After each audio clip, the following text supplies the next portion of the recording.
우리가 지금 이제 절망 중에 마가복음이라는 제목을 가지고 마가복음을 보고 있습니다. 두 가지죠. 그때 상황 그리고 저자. 그때 상황이 어땠죠? 가장 핍박이 심했던 시대입니다. 우리는 예수 믿는다고 잡아서 감옥에 가두는 시대에 사는 건 아니나 우리의 현실이 너무나도 쉽지 않습니다. 어렵습니다. 그런 상황 속에 마가복음은 너의 문제가 언제 끝날 것이다 라고 얘기하는 것이 아니라 예수 그리스도의 복음의 시작이라 하면서 복음의 시작. 무엇이 기쁜 소식이죠? 예수 그리스도. 예수 그리스도가 참 기쁜 소식이야. 그걸 알렸습니다. 여러분들이 이 마가복음 오늘 이 금요일 밤을 통하여서 예수 그리스도가 기쁜 소식이구나, 이게 깨달아지시기 바랍니다. 여러분들이 그걸 사모해야 됩니다. 나의 소원은 예수가 그리스도이신 것이 내게 가장 기쁜 소식으로 깨달아지는 은혜를 더하여 주시옵소서. 그거면 됩니다. 다른 거 필요 없어요. 좀 극단적으로 얘기해서 다른 거 아무것도 구할 필요 없습니다. 정말 예수 그리스도가 내게 가장 기쁜 소식으로 깨달아지는 은혜를 더하여 주시옵소서. 거기서요, 절망 같은 이 시대 속에서 살아갈 수 있는 힘이 거기서 나오는 것입니다. 그리고 이 마가복음의 저자 마가는 훌륭한 사람이 아니라 연약했고, 가슴은 뜨거웠으나 현장에 다시 나갔을 때는 그런 뜨거웠던 마음은 온데간데 사라지고 현실에 타협하고 도망갔던 정말 우리와 같은 모습입니다. 그러나 하나님께서는 그런 마가를 증인으로 세우셔서 그 마가를 통하여서 이 마가복음을 기록하게 하셨죠. 이게 하나님께서 이 마가복음 금요 치유 전도학교 시간을 통하여서 우리에게 주시고자 하는 응답인 줄 믿습니다. 지난 시간에 우린 예수님의 세례에 대해서 얘기를 했죠. 예수님은 세례를 받으실 필요가 없습니다. 왜냐? 세례는 죄를 씻는다는 의미고 죽는다는 의미이기 때문에 예수님은 죄가 없으세요. 그래서 예수님은 세례를 받으실 필요가 없습니다. 그래서 예수님은 왜 세례를 받았고 그게 무슨 의미인지에 대하여서 이야기를 했죠. 첫 번째 의미는 뭐였죠?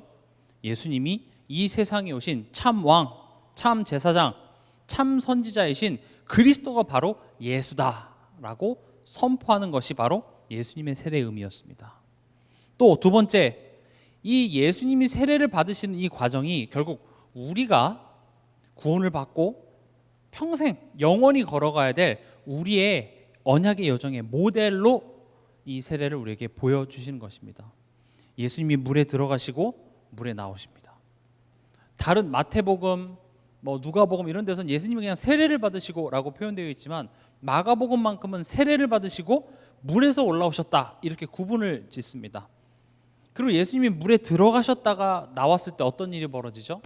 하늘이 갈라지고 성령이 임하시고 하나님의 말씀이 들려지고 내 사랑하는 아들이라고 선포하시면서 내가 너를 기뻐하노라 이렇게 얘기하십니다. 물에 들어가고 나온다는 건 무엇을 의미합니까? 우리의 거듭남입니다.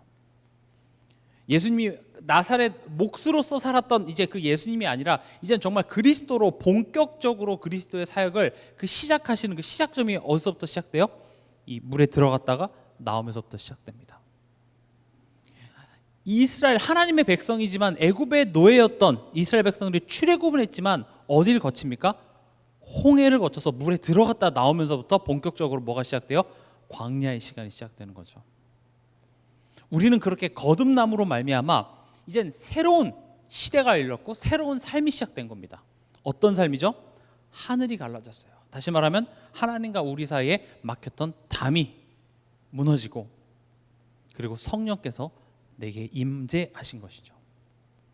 이게 지금 어떤 의미를 갖냐면 우리가 하나님과 소통이 되지 않고 하나님과 나와의 막힌 담이 결국은 우리 삶을 불행하게 하는 근본적인 이유다. 이게 성경이 하는 말이에요.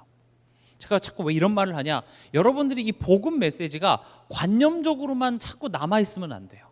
아담과 하와 이야기고 그냥 성경에 있는 이야기고 내 현실은 현실이고 이게 분리되는 게 아니라 이번 한 주간 내 삶 속에 내가 불평이 많았고 원망이 됐고 좌절했고 그런 까닭은 결국 하나님과 나 사이에 소통이 이루어지지 않아서 불행한 거였어요.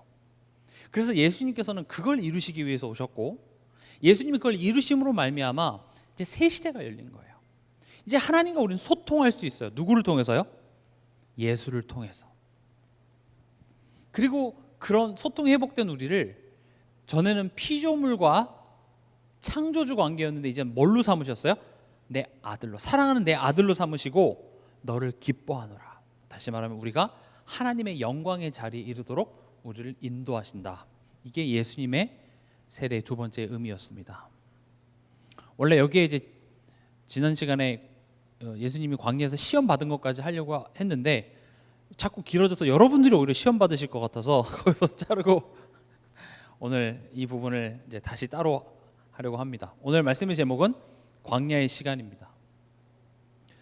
11절에 보면은요, 너는 내 사랑하는 아들이라 내가 너를 기뻐하노라 하시니라 라고 말씀하시고 그 다음에 나온 게 뭐냐? 성령이 곧 예수를 광야로 몰아내신지라. 안 맞잖아요. 지금 사랑하는데 왜 광야로 보내요? 이 광야의 시간에 대해서 오늘 한번 좀 생각을 해보려고 합니다. 지금 여기서 말하는 광야는요, 혹 예수님에게 있어서 쉬는 시간을 준다든지 뭐 아프리카 뭐 사바나 체험 뭐 이런 것처럼 사파리 체험 같이 그런 휴양을 즐기는 게 아니라 이건 정말 이 육신적인 힘듦입니다. 예수님이 40주야를 굶으셨죠. 또 사단의 시험과 특히 마가는 뭐라고까지 표현했죠? 들짐승과 함께 계시니 이렇게 되어 있습니다. 여기서 들짐승은 위협, 죽음의 생명에 대한 어떤 위협 이런 거를 이야기하고 있는 겁니다.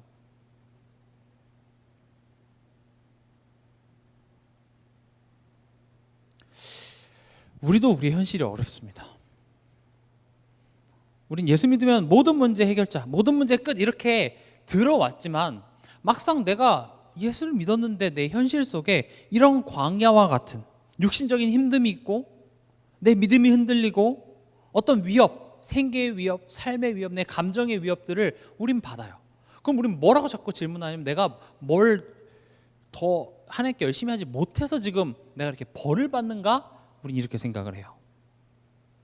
그러니까 그렇게 현실이 자꾸 어려우니까 이 중에서 나는 힘들기 위해서 예수 믿는 사람이 있습니까? 없죠. 예수 믿는 이유는 뭐예요? 안 힘들고 싶어서요. 근데 성경을 보니까 사랑하는 내 아들이라 해놓고 어디로 몰아내세요? 광야로 몰아내시더라는 거죠. 그러니까 이런 힘든 시간을 하나님이 막아주셨으면 좋겠는데 막아주시기는커녕 오히려 몰아가시더라라는 거죠. 그래서 우리가 이 광야를 올바로 이해해야 합니다. 신앙생활에 있어서 이 광야를 잘못 해석하게 되면 굉장히 신앙 색깔이 이상해져요.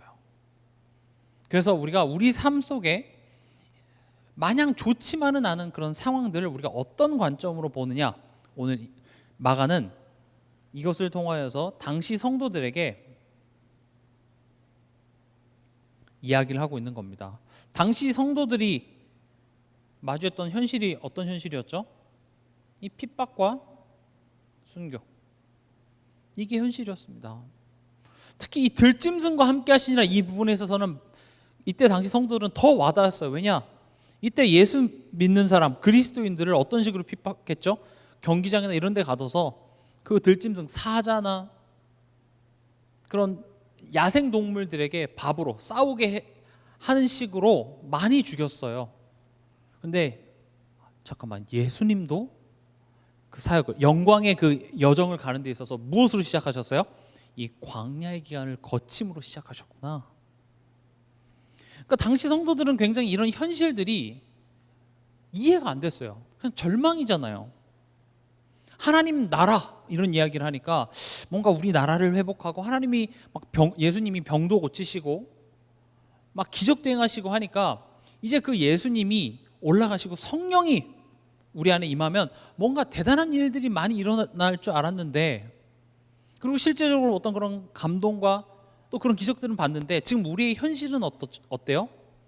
핍박과 죽어나가고 있는 거예요. 그러니까 왜 질문을 안 하겠어요? 뭡니까 하나님?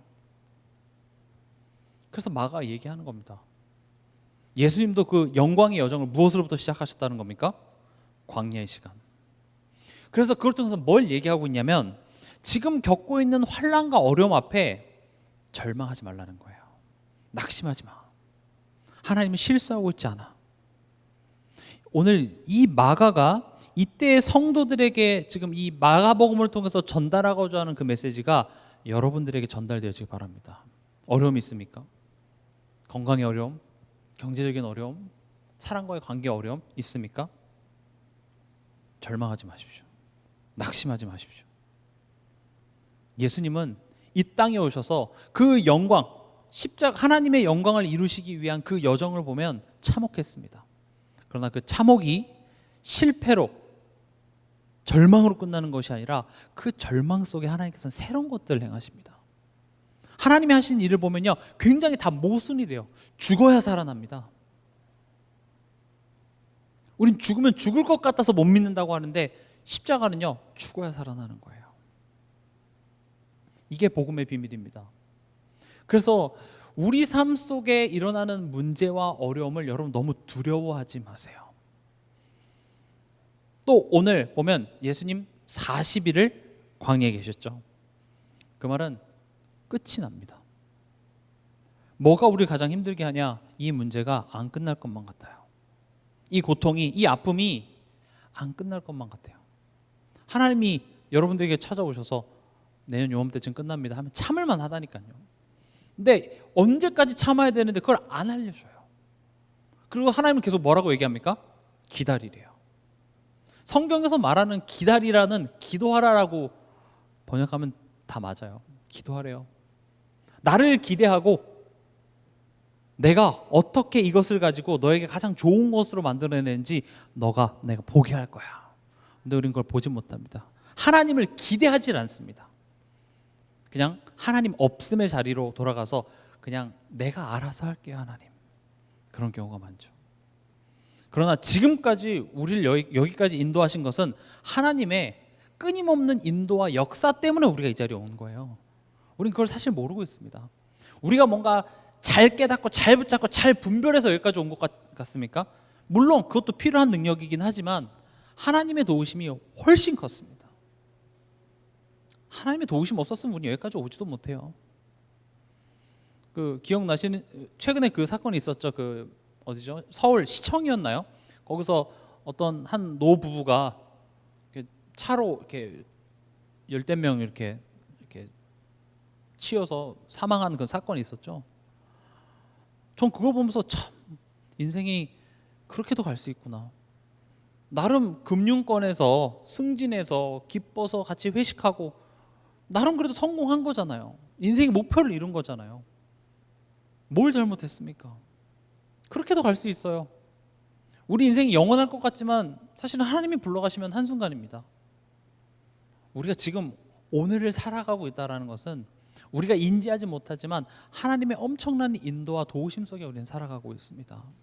지금 여러분들이 겪고 있는 그 문제 하나님 못 해결하시는 게 아니에요. 그거보다 더한 것들을 하나님께서는 계속 우리 삶 속에 역사하시면서 여기까지 인도해 오신 하나님을 우린 자꾸 무능력한 하나님으로 만들지 말라는 거죠. 그럼 하나님 왜 허락하셨을까요? 왜 허락하셨냐? 이게 이번 주 강단 말씀의 제목으로 답을 할 수 있습니다.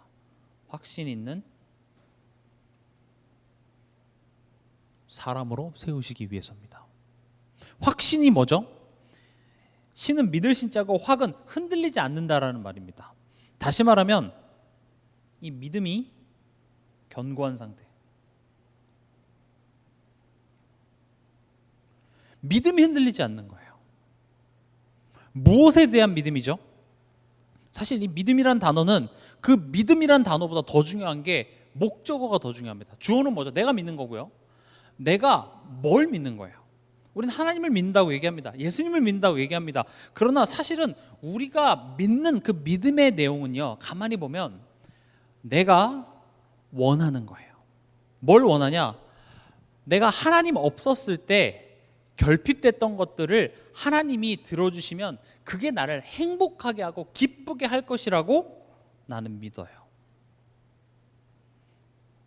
우린 그걸 가만히 보면 그걸 믿고 있어요. 안 믿고 있는 것 같습니까? 그걸 믿는 까닭에 그런 식으로 하나님이 내게 협조해 주지 않으면 우리는 삶의 기쁨이 사라집니다. 성경은 우리가 기뻐해야 될 이유가 이미 우리 안에 있다고 얘기를 하는데 여러분 기쁘십니까? 저도 현실을 보고 저의 실력을 보고 저의 미래를 바라보면 기쁜 것보다는 미래에 대한 회의감이 들어요. 이래서 될까? 앞으로 뭘 하지? 끝이 보이지가 않아요. 그러니까 그런 생각에 자꾸 사로잡히게 되는 거죠. 그리고 내가 행복한 것 같지가 않아요. 그럼 저는 하나님을 믿고 있다고 얘기할 수 있을까요? 아니에요. 사실 나는 우상을 섬기고 있는지도 몰라요. 이번 주 새벽 기도 때도 말씀드렸죠. 내가 섬기는 우상을 찾는 방법. 뭐 때문에 여러분 이번 주에 불행하셨어요? 뭐 때문에 화가 나셨죠? 뭐 때문에 속상하셨죠? 아마 그게 여러분들이 섬기고 있는 우상일 겁니다. 왜냐, 그게 안 되니까 내가 불행해요. 그럼 우리 뭐라고 기도하죠? 하나님 요거 해결해 주세요. 그걸 기도하지 말라는 내용은 아니지만 아마 그게 내게 있어서 우상일 경우가 높습니다. 내 자녀가 왜 이 모양 이 꼴입니까? 그래서 나는 행복할 수 없습니다. 내 자녀가 우상인 경우가 많아요. 그래서 하나님은 이 광야의 시간을 통하여서 우리가 믿음이 견고한 사람 되도록 하나님께서는 인도하시겠다라는 겁니다. 그럼 보세요. 이 믿음이 견고하려면 흔들리지 말아야 되는 거거든요. 그럼 이걸 흔들리게 하는 요소들이 우리 안에 있어요. 그래서 연단이라는 단어를 성경이 많이 쓰는데, 연단이 뭐죠? 그 쇠를 불에 넣었다가 두드리는 과정을 통하여서 불순물들이 자꾸 빠져나가고 순도의 그 철의 순도가 높아지는 것이죠. 다시 말하면 이런 환난을 통하여서요, 우리의 상태가 발견되어지는 것입니다. 진짜 우리의 상태를 발견되어졌을 때 우리는 오직 예수 그리스도, 더 구체적으로 말하면 성삼위 하나님을 의지할 수밖에 없다라는 결론에 이르게 됩니다. 아, 예수 아니면 안 되는구나.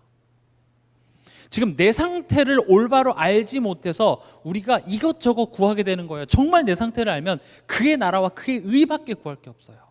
예수 그리스도의 십자가와 하나님의 통치하심을 인정케 하는 그 은혜가 내게 임하게 해달라고 구하는 것밖에 우리는 할 수 없어요. 왜냐? 내 상태가 지금 다른 게 필요한 상태가 아니라는 걸 알고 있거든요. 근데 그게 인정이 되십니까? 아니요. 난 이것도 필요하고 저것도 필요하고. 진짜 내게 필요한 것은 하나님과의 관계 회복이라는 사실을 우린 몰라요. 왜냐하면 잘 믿고 있거든요. 내가 불신자 만나면 내가 구원의 길도 설명하고 내가 내 자녀한테 옳은 이야기도 할 수 있으니까, 살만하니까. 근데 하나님께서는 이 광야의 시간들을 통하여서, 광야라는 것은 다른 게 광야가 아니라 내 바람대로 내 계획대로 삶이 흘러가지 않는 상황을 광야라고 해요. 우리 인생이, 내 삶이 내 계획대로 흘러가십니까? 안 그렇죠. 내가 생각하지 못한 그런 상황들로 흘러가는데 그게 내 능력으로 해결이 안 되는 상황을 우린 광야라고 불러요. 그럼 그런 상황을 내가 운이 안 좋아서 내가 뭘 잘못해서가 아니라 때론 하나님이 지금 오늘 예수님처럼 예수를 광야로 몰아내시는 그런 순간들이 있다라는 거죠. 물론 내가 잘못해서 그 실수의 열매로 내가 고생할 때도 있습니다만은 하나님이 그걸 막아주실 수도 있거든요. 근데 하나님이 지금 여기선 의도를 가지고 광야로 몰아내셨어요. 성경을 보면 그런 순간들이 굉장히 많아요. 요셉이 뭘 잘못해서 노예가 되고 감옥에 간 게 아니라 하나님이 의도를 가지고 요셉을 노예로 보내십니다. 감옥으로 보내십니다. 하나님이 의도를 가지고 이스라엘을 바벨론의 포로가 되게 하십니다. 하나님이 의도를 가지고 한나에게 자녀를 주시지 않습니다.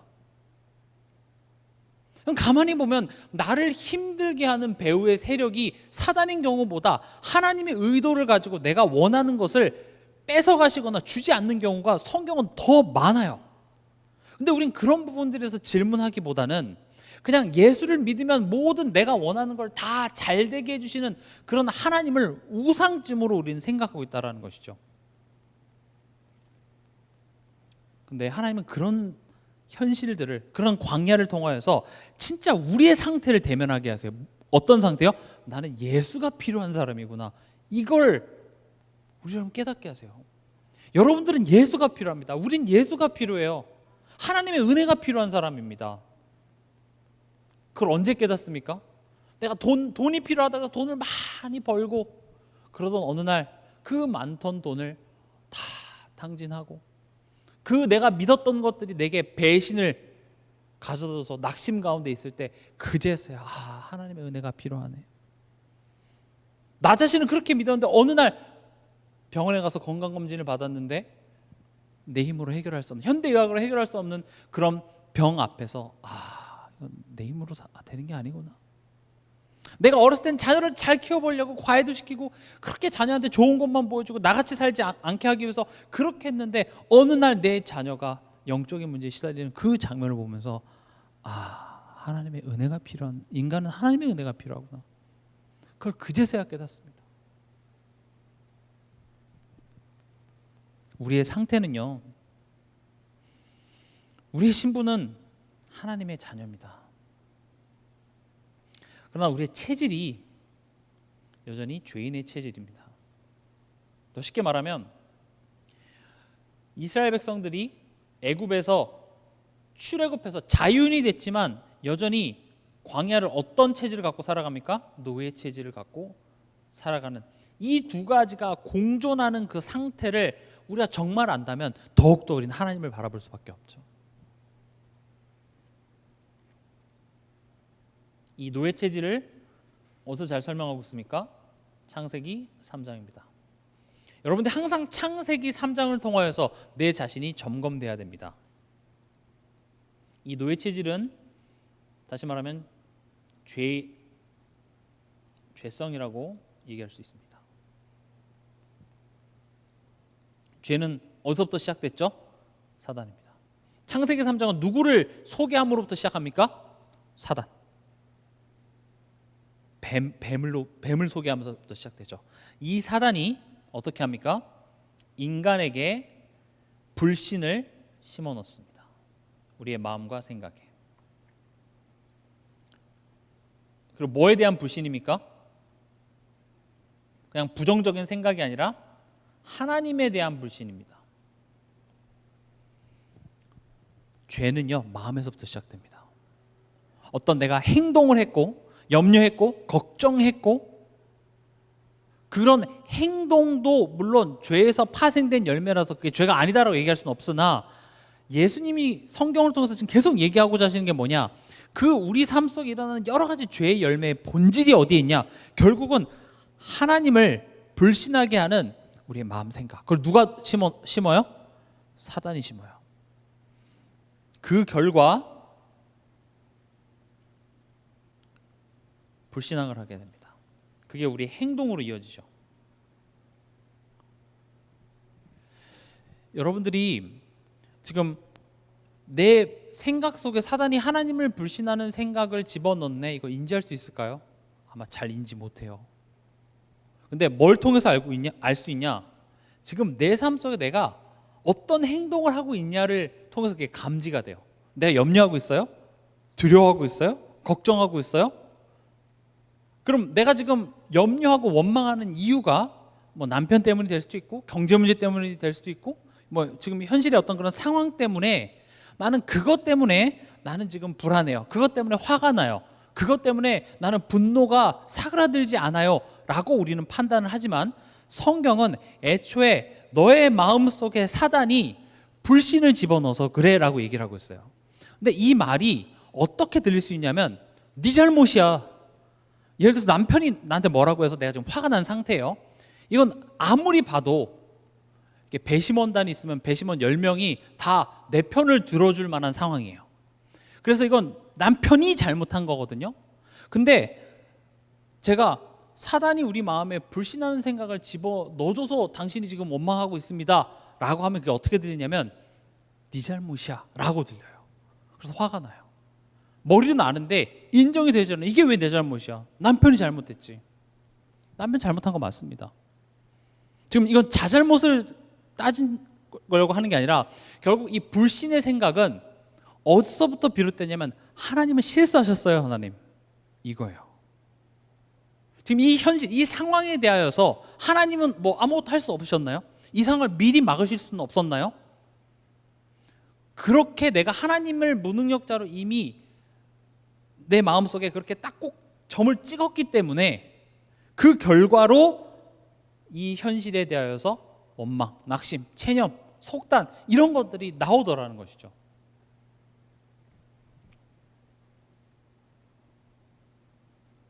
그러니까 이제 내 삶에 하나님이 없는 거죠. 하나님은 뭐 계시지만 그 생각 속에, 마음 속에 없어요. 날 힘들게 하는 저 사람과 억울한 나만 있어요. 말도 안 되는 상황과 어떻게 할지 모르는 나만 있다고요. 이걸 꼭 기억하시기 바랍니다. 이게 아담과 하와, 죄인의 샘플이라고 하는 아담과 하와의 모습이었고, 성경은 이 샘플을 우리에게 보여줌으로써 너도 이와 같다면 너도 죄인이야 이렇게 얘기를 하고 있어요. 너도 죄인이라면 너 또한도 마귀의 일을 멸하시고 죄 문제를 해결하셔 하나님과 관계 회복하실 여제후손이 너도 필요해 라고 성경은 주장을 하고 있는 겁니다.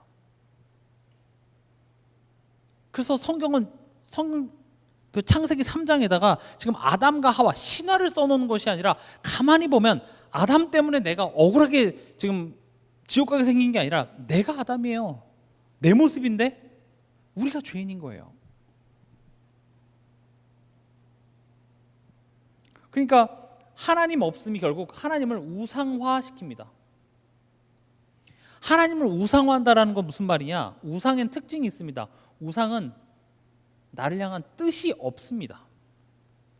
그렇죠? 우리가 뭐 절이라든지 어디 이렇게 일본에 가도 신사 이런 데 가면은요, 그냥 동전을 툭 던지고 종 치고 이렇게 빌어요. 그럼 그 신사의 뜻을 알기 원하는 게 아니라 내가 뜻을 가지고 그 뜻을 이뤄달라고 얘기하는 거예요. 그럼 보세요. 가정 안에서 지금 사단이 내게 하나님에 대한 불신을 넣어줬다는 사실을 인지 못하고 지금 나는 원망하고 분노에 사로잡혀 있다고 한번 볼게요. 그럼 원망과 분노에 사로잡혀 있어서 내가 왜 이런 남자랑 결혼을 했고 내가 그때 미쳤지, 내 그때 영적 상태가 진짜 별로긴 했나 보다 하면서 계속 원망과 분노에 사로잡혀 있을 때, 그럼 그 상황 속에 하나님의 뜻이 있고 하나님의 계획이, 나를 향한 계획이 있다라고 우리는 생각이 됩니까? 안 돼요. 그냥 원망이에요. 하나님 믿을 수 없어요. 지금 우리 누구 자녀죠? 하나님의 자녀예요. 예수님이 십자가에서 마귀엘도 멸하시고 죄 문제 해결하시고 우리를 하나님 자녀 삼아 주셨는데 여전히 우리 삶은요, 특히 광야, 내 뜻대로 상황이 돌아가지 않는 상황 속에서 우린 거기에 하나님의 나를 향한 뜻이 있다고 생각을 못하고요, 이렇게 돌아가요. 죄성으로 돌아가요. 결국 하나님과의 관계 회복에 있어서 가장 중요한 게 뭡니까? 소통이에요. 소통은 하나님과 뜻이 통해서 오해가 없는 상태를 보고 소통 이렇게 얘기를 해요. 인간이 불행한 이유는 하나님을 만나지 못해서 그래요. 그럼 하나님을 만난 우리가 불행한 이유는요, 하나님과 뜻이 통하지 않아서 계속 하나님에 대해서 오해를 하고 있기 때문에 그래요. 자녀는 놀고 싶은데 엄마가 자꾸 친구랑 놀지 말고 숙제하라고 하는데 그 부모의 뜻을 모르면 부모를 오해하게 되기 때문에 나는 가장 불행한 사람이 된다고요. 근데 아니에요. 지금 여러분들의 삶이 불행한 이유는 난 영접했는데 구원 받았는데 왜 난 불행한가요? 하나님과 소통이 되질 않아서 그래요. 성경은 구원받으면 끝 이렇게 얘기하지 않고 아브라함을 불러다가 아브라함을 향한 목적을, 뜻을 하나님이 갖고 계셔서 그 하나님의 뜻을 아브라함의 인생을 통하여서 이뤄내시더라고요.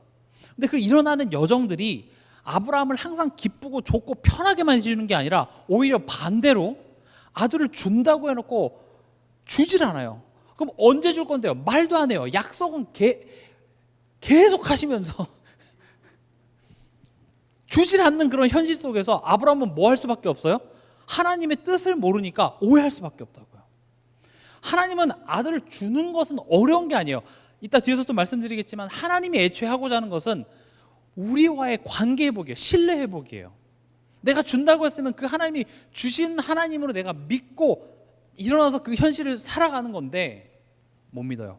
그래서 계속 오해합니다. 하나님 내게 안 주시죠? 내 집에서 길리운 얘가 될 겁니다. 또 하가를 통해서 이스마엘을 낳고요. 계속 못 믿는 거 투성이에요. 다시 말하면 하나님을 계속 오해하니까, 엄마는 날 자꾸 이렇게 내가 놀고 싶은데 못 놀게 하는 거 보니까 엄마는 계모인 게 틀림없어. 그래서 나는 계속 불행한 거예요.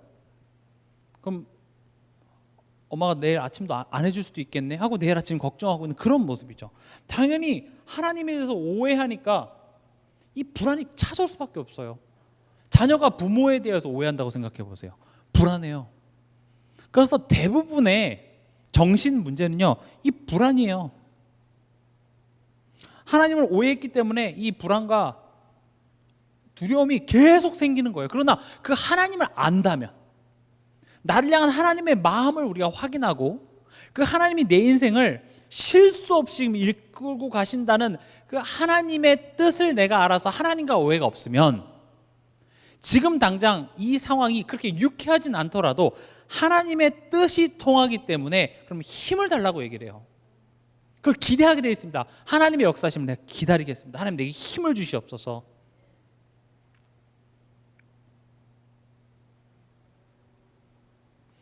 그래서 우리는 영적 싸움을 싸워야 합니다. 우리가 약간 소극적인 영적 싸움이 있습니다. 소극적이라는 것은 뭐죠? 내가 이렇게 적극적인 것에 반대겠죠. 소극적이라는 것은 인지하는 거예요. 뭘 인지하는 겁니까? 여기에 보면 지금 사단이 내 마음속에 하나님에 대한 불신의 생각을 집어넣고 있구나라고 인지하는 것. 이거 중요합니다. 이거 인지하는 것도 굉장히 중요한 거예요.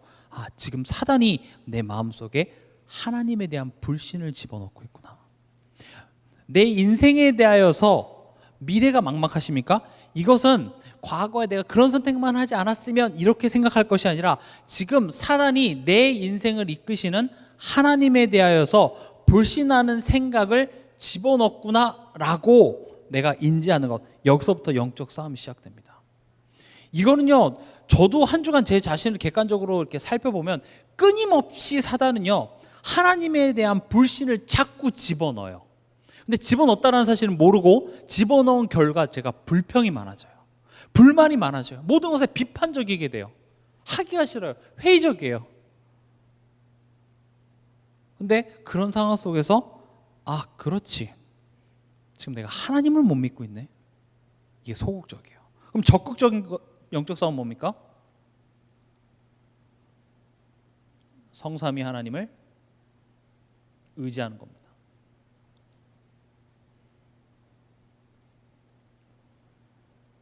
어떻게 의지합니까? 십자가입니다. 십자가에서 예수님이 첫 번째 하신 일이 뭡니까? 마귀의 일을 멸하셨습니다. 그래서 예수 이름의 권세. 여러분, 사단을 그냥 이렇게 칼 들고 허공에다 대고 어떻게든 맞아라 이렇게 꺾지 말고, 이렇게 표현하면 그렇겠는데 꼭 사단의 이름을 불러주세요. 어떻게 불러야 되냐? 하나님을 불신하게 하는 사단, 이렇게. 그럼 사단이 나? 예수 그리스도 이름으로 사단은 결박될지어다 하십시오. 정체를 알고 그 사단을 결박하십시오. 그리고 이 십자가를 보면서 내 정체성을 기억하는 겁니다. 어떤 정체성이죠? 나는 더 이상 사단의 종노릇 할 필요 없다. 같이 고백했습니다. 나는 더 이상 사단의 종노릇 할 필요 없다. 그게 십자가예요. 왜냐? 예수님이 강한 자를 결박하셨기 때문에 내가 더 이상 그 깡패 말에 휘둘릴 필요 없다 고백하세요. 이게 지금 적극적인 영적 싸움이에요. 우리가 나 지금 사단에게 속네? 속네? 그러고 말아요. 도둑이 내 집에 들어와서 뭐 훔쳐가고 있으면 물건 훔쳐가고 있네. 왜 그래요? 경찰이라도 신고해야죠. 나 속고 있는데, 염려하는 거 사단이라 그랬는데, 에이 모르겠다. 그냥 그렇게 속고 있는 그 순간들을 가지고 자기 연민에 빠져 있어요. 그래, 나 이렇게 불쌍해. 자기 연민에 빠지지 마세요. 예수님은 여러분들 그 자기 연민에 빠지라고 하는 것이 아니라 너 종 아니라니까. 애굽의 노예 아니라니까. 그래서 내 자신을 선포하세요. 나에게 권능이 있는 것이 아니라 예수님이 마귀의 일을 멸하셨기 때문에 더 이상 나는 사단의 종 노릇할 필요 없다. 또 죄인의 가치관 따를 필요 없다. 죄인의 가치관은 뭐냐면 그게 나를 행복하게 해주는 거 아니야. 나는 하나님이 필요해. 지금 내 자녀 때문에 굉장히 힘드십니까? 자녀가 내게 행복을 주는 거 아니야. 나는 하나님이 필요해. 나는 지금 예수가 필요해. 하나님이 나의 하나님이시기 때문에 나는 완벽해, 만족해. 죄인의 가치관 난 따를 필요 없습니다. 이따 뒤에서도 말씀드리겠지만 끊임없이 사단은 전에 내가 하나님 없을 때 하나님을 대신했던, 그러니까 하나님의 결핍으로 말미암아 우리 가정이 이래서 내가 불행한가? 내가 돈이 없어서 불행한가? 그것들을 자꾸 얘기해줘. 그래, 그게 없어서 그래. 봐, 예수 믿어. 너 돈 경제 문제 해결 안 해주지? 필요 없어. 너 돈이 있어야 돼. 돈이 필요 없다는 내용이 아니라 전에 죄인의 가치관이 뭐냐? 하나님 대신해서 내가 그 돈으로서 나의 과거의 그 상처를 돈이 채워주면 나는 행복할 거라고 생각하는 것이 죄인의 가치관이에요. 그래서 예수를 믿지만 실제적으로 옛날의 가치관, 옛날에 내가 의지했던 것들을 자꾸 붙잡으려고 달려가기 때문에 하나님은 그걸 일부러 안 주시는 거예요. 야, 그거 죄인의 가치관이야. 내가 돈을 안 주겠다는 게 아니라 너는 돈으로 행복한 자가 아니라 나와 함께 할 때 너에 대한 나의 마음을 너가 알고 내가 너의 인생을 붙잡아 내가 원하는 귀한 한 사람으로 내가 만들고 인도하고 있다는 사실을 너가 알 때 거기에 참된 평안과 안식이 있어.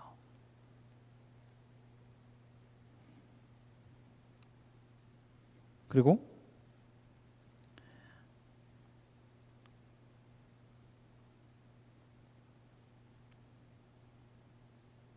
하나님의 가장 좋은 뜻입니다. 고백하세요. 그냥 이 상황이 딱 어떤 문제가 닥치잖아요. 그래, 여기엔 분명 하나님의 나를 향한 가장 좋은 뜻이 있어. 그냥 선포하세요. 왜냐? 사단이 하는 일이 뭐라 그랬죠? 하나님에 대한 불신이에요. 지금 하나님 실수하고 있어.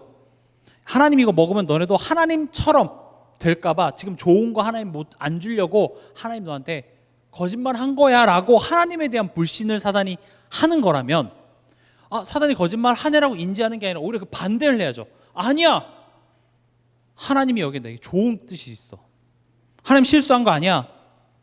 내 남편을 바라보면서 아니야, 지금 이게 하나님의 좋은 뜻이 있다고 하면 또 어떤 반발심이 많이 생기냐면요, 예를 들어서 이게 사람이 있잖아요. 제가 이렇게 A라는 곳으로 가고 싶어요. 근데 길이 막혀요. 그럼 이제 누군가가 야, 하나님 좋은 뜻이 있어. 그럼 이제 어떤 반발심이 생기냐면 어디로 가라고? 그럼 어디로 가? 뭐 어떻게 하라고? 그럼 반발심이 생기거든요. 그럼 뭘 선택해야 될까요? 근데 다 막혀. 뭐야, 하나님 좋은 뜻 없네 하고 결국 가지 못해서 집으로 돌아갑니다. 근데 집으로 돌아갔는데 가스불을 켜고 나왔어. 이거예요. 무슨 말인지 아시겠습니까? 하나님의 나를 향한 좋은 뜻이 있다라는 말은 내가 지금 어디를 가고자 해요. 내가 뭘 원해요. 그럼 어떻게 하면 그걸 원할 수 있습니까? 이런 방법입니까? 저런 방법입니까? 그걸 우린 자꾸 물어봐요. 내가 원하는 게 따로 있으니까. 근데 하나님은 야, 그거 아니라 지금 네 집에 가스불 켜놨어.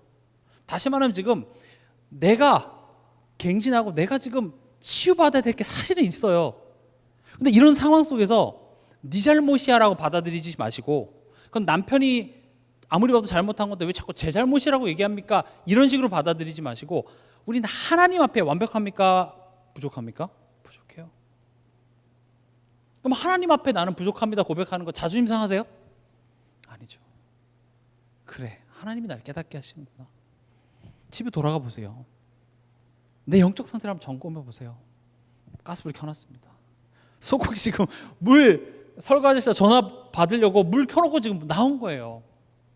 하나님은 우리에게 가장 좋은 뜻을 가지고 좋은 계획을 갖고 나에게 가장 좋은 것을 주시려고 하는 하나님께서 막으신다면 거기에는 분명 누구를 향한 뜻이에요? 나를 향한 하나님의 뜻입니다. 그래서 성경 말씀은 자기 성찰이 이루어져야 돼요. 성령께 사신 일입니다.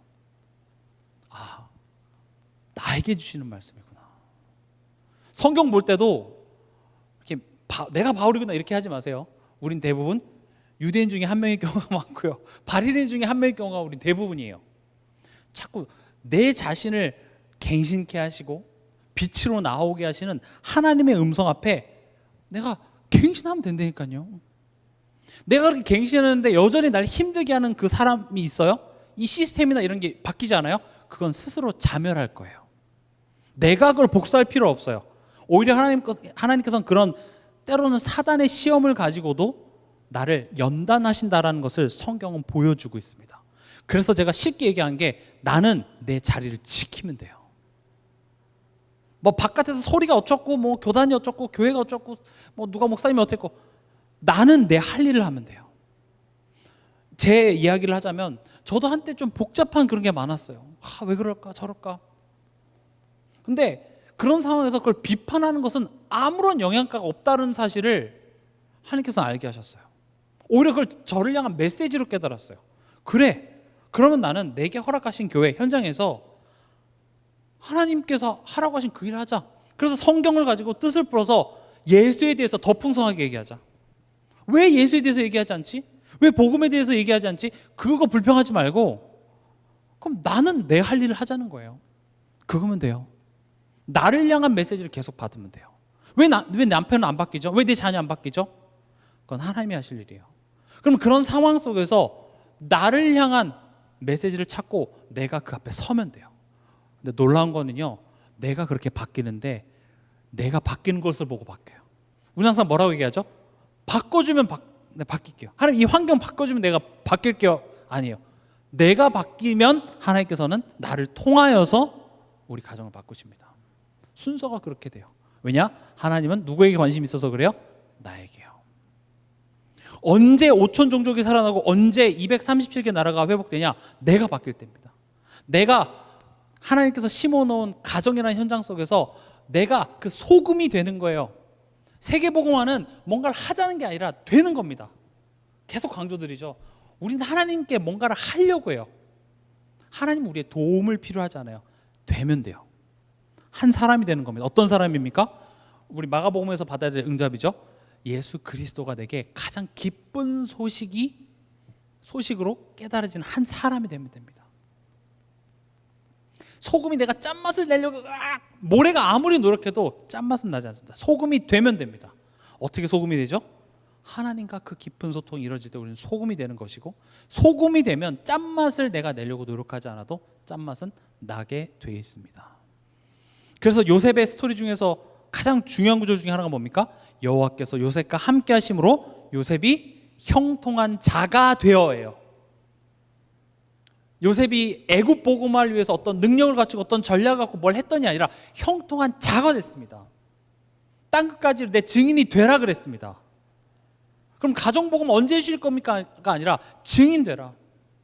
내 삶을 통하여서 예수 그리스도의 기쁜 소식이 드러나는 한 사람이 되라.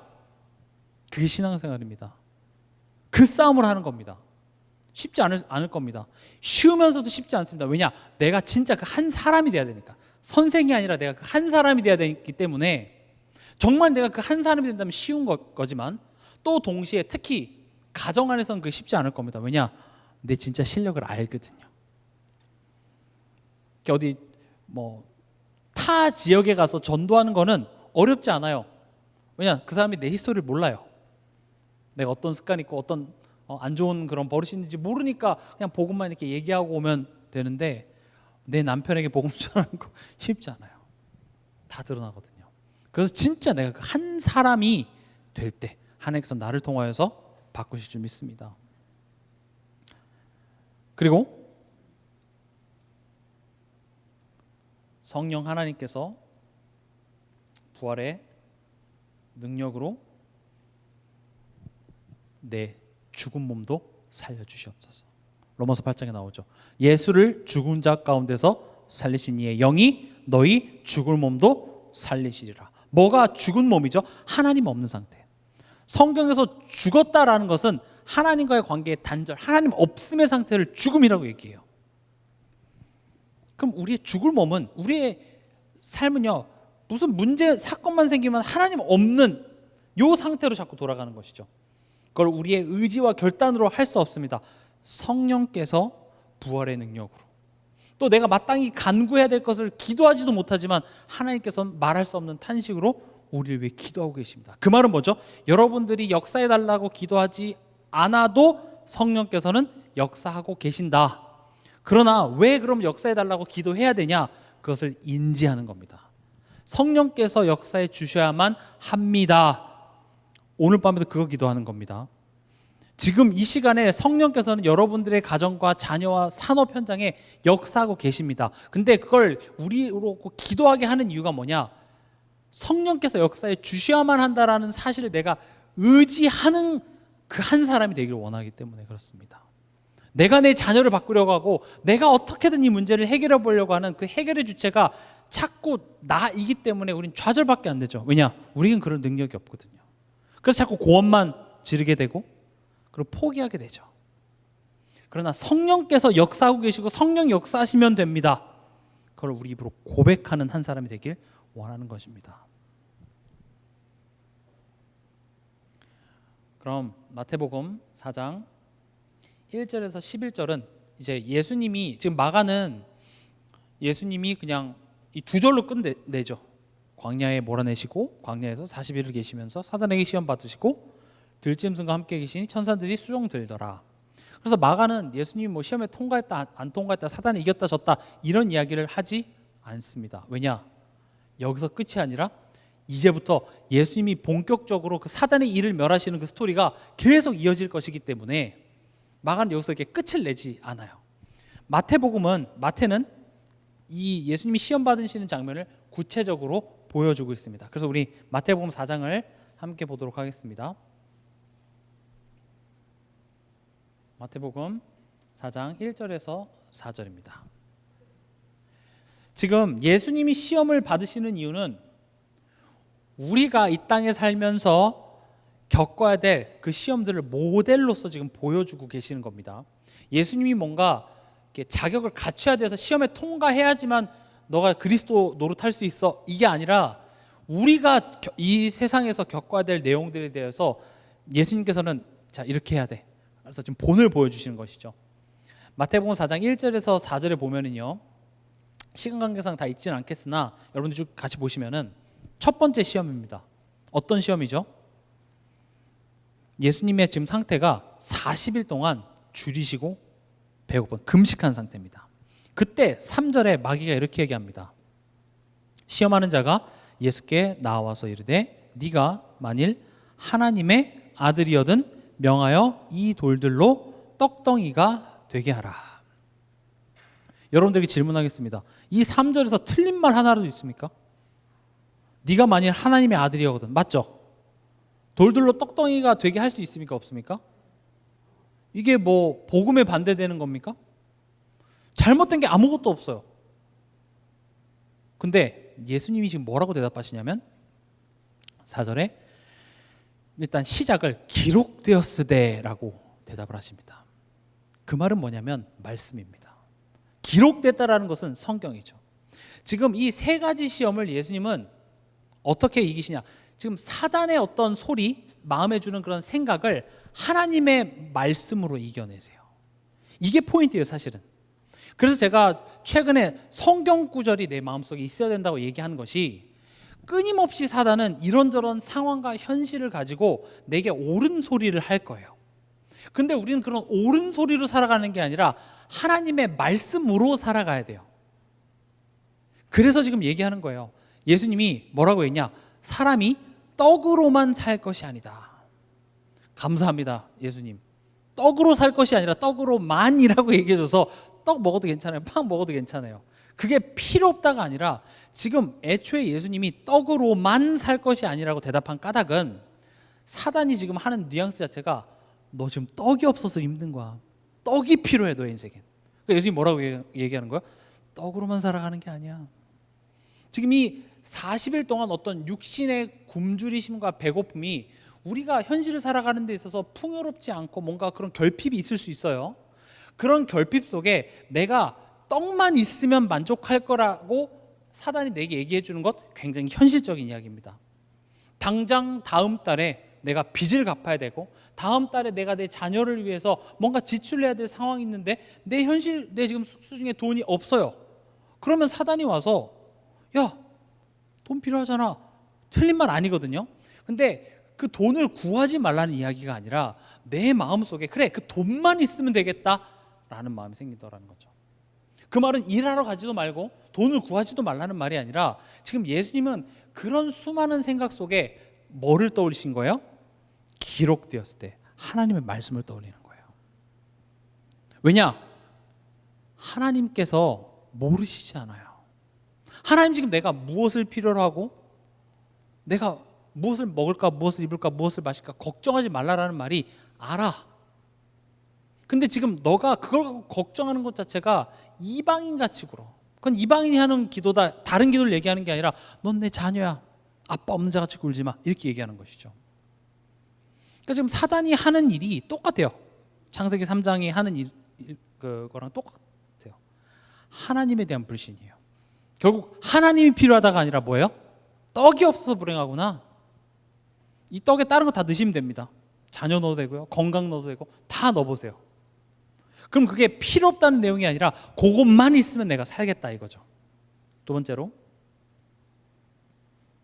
5절에서 7절을 보면 이게 사단이 참 간교한 게 뭐냐면 그러니까 지금 예수님이 그렇게 기록되었을 때 하면서 말씀을 인용하니까 사단 이놈의 새끼가 6절에 보면 이르되 네가 만일 하나님의 아들이거든 뛰어내리라 기록되었을 때. 사단 이 새끼도 죄송합니다. 새끼라고 해도 돼요. 말씀을 인용해요. 말씀? 그래. 그럼 성경 이렇게 써져 있네. 여러분 성경을 읽는 것도 좋은데 성경의 목적을 우리가 잊어버리면 잘못 알면 성경 굉장히 내 마음대로 해석하게 돼요. 성경에는 역사적인 내용도 있어요. 근데 성경은 역사책이 아니에요. 성경에는요 윤리, 율법, 도덕에 관한 내용들도 많이 나와 있어요. 그러나 그 윤리, 율법, 도덕을 강조하기 위한 성경책이 아니에요. 그걸 잘못 이야기하면 그 성경책 갖고 다른 사람 비난한댔어요. 야, 성경에 어디 그렇게 하라고 써져 있어? 성경은 그것에 포인트가 있는 게 아니에요. 성경은 진화론을 반박하는 창조론에 대한 내용이 있는 게 과학적 사실이 있는 책이 아니에요. 있지만 그것을 목적으로 쓰여진 것이 아니라 성경은 두 가지입니다. 하나님이 어떤 분이신지에 대해서 쓰여져 있고 또 그 하나님이 나와의 관계를 회복하시기 위해서 어떻게 일하시는지에 대한 내용이 성경이에요. 그래서 요셉의 인생을 통해서 얼마나 요셉이 훌륭하고 얼마나 요셉이 대단한지 그 인물의 훌륭함이 강조된 건 성경 잘못 보는 거예요. 그 인물을 통하여서 하나님이 어떤 분이신지를 알아야 돼요. 하나님이 그 요셉을 회복하시기 위해서 하나님이 어떻게 일하셨는지를 보고 그 하나님이 나의 하나님이시구나. 그렇게 일하신 하나님이 지금 내 삶 속에 이렇게 일하시구나를 우리는 성경을 통해서 봐야 돼요. 지금 사단이 하는 말이 굉장히 교활하고 맞는 말인 것 같지만 당연히 하나님의 아들이거든 성전 꼭대기에서 서서 거기서 떨어지면 하나님께서 사자들을 명하서 죽지 않게 해주실 수 있습니다. 그러나 예수님은 뭐라고 얘기하시죠? 7절에 기록되었을 때 주 너희 하나님을 시험하지 말라. 애초에 하나님을 시험한다는 것은 하나님을 믿지 못한다는 겁니다. 나 하나님 이거 원해요. 하나님 나 사랑하면 이거 해주실 거죠? 무엇인지 기도하라고 했죠? 하나님 나 이번에 시험 잘 보게 해주세요. 나 무엇인지 기도합니다. 말씀 붙잡습니다. 그게 정말 믿는 겁니까? 하나님의 선하심을 믿는다는 것은 그런 차원이 아닙니다. 내가 원하는 걸 들어주면 엄마가 무조건 나 용돈 주고 내가 밤새도록 핸드폰 하게 해주면 우리 엄마 좋은 엄마 그거 아니에요. 하나님의 선하심을 못 믿게 내가 원하는 것을 성경을 가지고 얻어내는 그런 부적쯤으로 주문쯤으로 사단은 우리 삶 속에 계속 속이는 거예요. 그때도 예수님은 어떻게 하셨습니까? 사단의 말이 아니라 하나님의 말씀 기록되었을 때 주 너희 하나님을 시험하지 말라. 예수님도 말씀을 인용하셨습니다. 지금 이 말은 뭐죠? 예수님이 지금 마음 생각에 뭐가 있다라는 거예요? 말씀이에요. 그래서 여러분들 마음속에 성경 말씀이 있어야 돼요. 그게 힘입니다. 그리고 세 번째, 마태복음 4장 8절에서 10절에 보면 드디어 이제 마귀가 정체를 드러내죠. 또 그를 데리고 지극히 높은 산으로 가서 천하 만국과 그 영광을 보여 이르되 만일 내게 엎드려 경배하면 이 모든 것을 네게 주리라. 가장 큰 거짓말이죠. 이게 다 지 것도 아니면서 자기가 줄 것처럼. 결국 사단은요, 우리 마음 생각 속에 그렇게 옳은 이야기를 하면서 결국 뭐가 되게 합니까? 내 종이 되게 합니다. 사단의 종이 되게 합니다. 세상의 종이 되게 합니다. 돈에, 현실에, 어떤 그 문제에 딱 종이 되게 해서 그 틀 안에서 절대 벗어나오지 못해요. 예수가 그리스도지만 하나님, 우리 가정은 안 돼요. 이 현실에서 하나님 할 수 없어요. 거기에 틀에 딱 갇히게 만드는 게 사단이에요. 그게 하루아침에 이루어진 것이 아닙니다. 평상시에 내가 지금까지 살아오면서 그렇게 삶 속에서 옳은 얘기에 타협해 오면서 극단적으로 살란 말이 아닙니다. 말씀이 없었던 까닭이에요. 그런 현실적인 이야기를 무시하는 게 아니라 현실적인 이야기가 아니라 그 속에서 하나님의 말씀, 나를 향한 하나님의 뜻을 들려주는 말씀을 내가 붙잡은 것이 아니라 그런 현실에 눈에 보여지는 상황에 안주하는 그런 한순간 한순간들이 모여서 드디어 사단이 이쯤이면 됐다 하고 어떻게 합니까? 내게 절해. 딱 종으로 만드는 것이죠. 그러나 예수님께서 오신 이유가 뭡니까? 하나님의 아들이 나타나신 것은 요한일서 3장 8절 마귀의 일을 멸하게 하시니라. 왜냐? 마귀가 하는 일은 결국 죄를 짓게 해서 마귀에 속하게 합니다. 죄가 뭐예요? 결국 하나님을 오해하게 하고 하나님과 분리되게 하고 하나님과 소통이 되게 하지 못하게 하는 것이 마귀가 하는 일이에요. 그래서 예수님은 그것을 멸하기 위해 오셨다라는 것입니다. 그래서 우리가 이 예수님의 시험을 보면서 예수님이 이 세 번의 시험을 통해서 공통적으로 한 영적 싸움의 모델이 뭐냐? 첫 번째, 마귀의 시험에 응하지 않습니다. 할까? 1번인가? 이거 돌로 떡을 만들어 먹는 게 맞는 건가? 아닌가? 아니요. 애초에 거기에 응하지 않고 어떻게 하셨습니까? 사단의 소리보다 기록되었을 때 말씀이에요. 그래서 저는 어떤 그 어머니가 자녀가 어떤 그런 중요한 결정, 엄마 이거 어떻게 해야 돼? 라고 물어봤을 때 일단 이번 주 강단 말씀 듣고 결정하자. 저는 그거 현명하다고 생각합니다. 일단 내가 거기에 대해서 결정하기보다는 이번 주에 하나님께서 말씀을 통해서 우리에게 뭐라고 하시는지를 우리가 먼저 확인하고 그 다음에 결정하자. 되게 간단하지만 그거예요. 사실은 항상 내 삶 속에 내가 속단하고 결정해버리고 그냥 그렇게 판단해버리는 것이 아니라 말씀이 뭐라고 하시는지 먼저 귀를 기울이는 것. 그게 예수님의 영적 싸움입니다. 그렇게 말씀을 통한, 다시 말하면 하나님, 나를 향한 하나님의 뜻이죠. 말씀의 소리가 사단의 소리보다 크게 될 때 11절에 어떤 일이 벌어집니까? 같이 읽겠습니다.